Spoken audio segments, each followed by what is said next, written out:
George Galloway. I say to the chair of the Foreign Affairs Select Committee, who is not in his place, that the international community is not impotent. It's merely feigning impotence as an excuse for its failure to carry out its duties. And the Foreign Office Minister today, though his words were more robust, essentially masked the same inaction as the languid and complacent Foreign Secretary who performed in front of us on Monday. Compare and contrast British diplomacy on this with our response to Zimbabwe, or more particularly to the Russian conflict with Georgia. The Foreign Secretary was everywhere then, lecturing the Russians on what they must do. He even flew to Kiev and stood on the dividing line and told Russia what the international community required of them. Here our ministers boast of writing a UN resolution which has been completely ignored.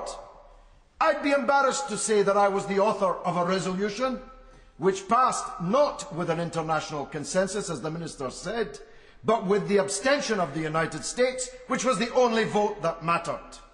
If that resolution was then completely ignored, and if the government had no intention of doing anything to make its terms effective, and that's what we have. The Foreign Secretary says he doesn't want what he calls gesture politics, supported widely in the House today, like an arms embargo, like recalling ambassadors, like requiring the withdrawal of Israeli ambassadors, because he doesn't want to isolate Israel. But he and the government were in the forefront of those isolating the elected government of Palestine, which was Hamas. They don't like to talk about it now. They like to talk about the President Abbas, who's actually now illegally occupying the presidential chair in Ramallah.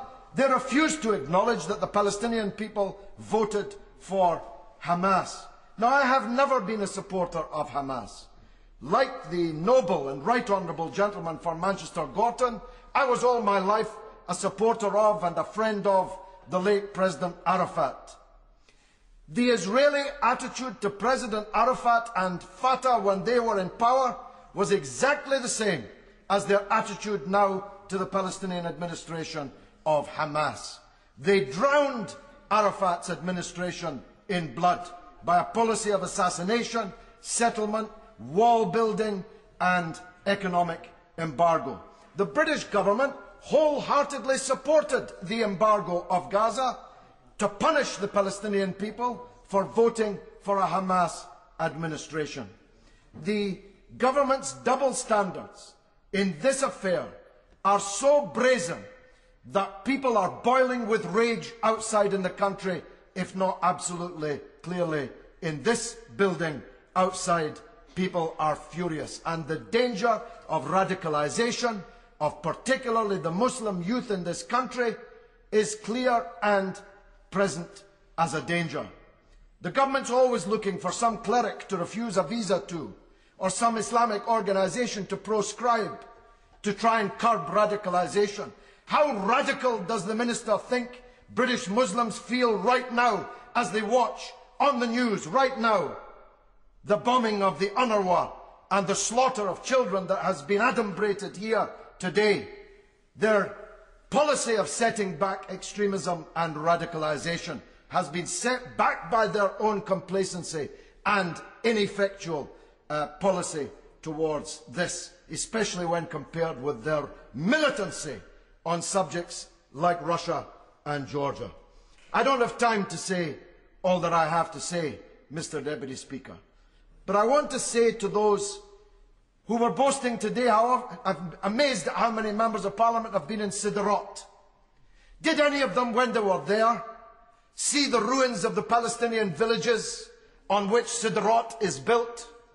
The ethnic cleansing of the Palestinian people from Sderot in the south of Israel?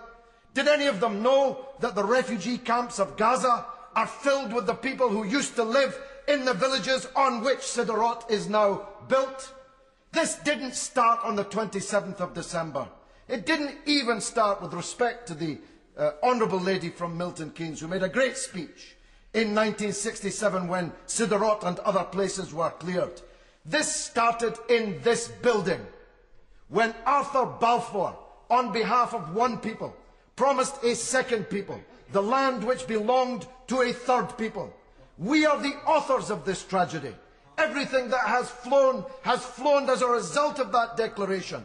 And for that reason, if no other, the British Foreign Office needs to get its finger out and stand up and be counted alongside the British people demonstrating on the streets of London, Birmingham, Manchester, Leeds, Edinburgh, Glasgow and elsewhere. Let's see some urgency from the Minister. Action speaks louder than words, and from this government, so far, we've had no action at all.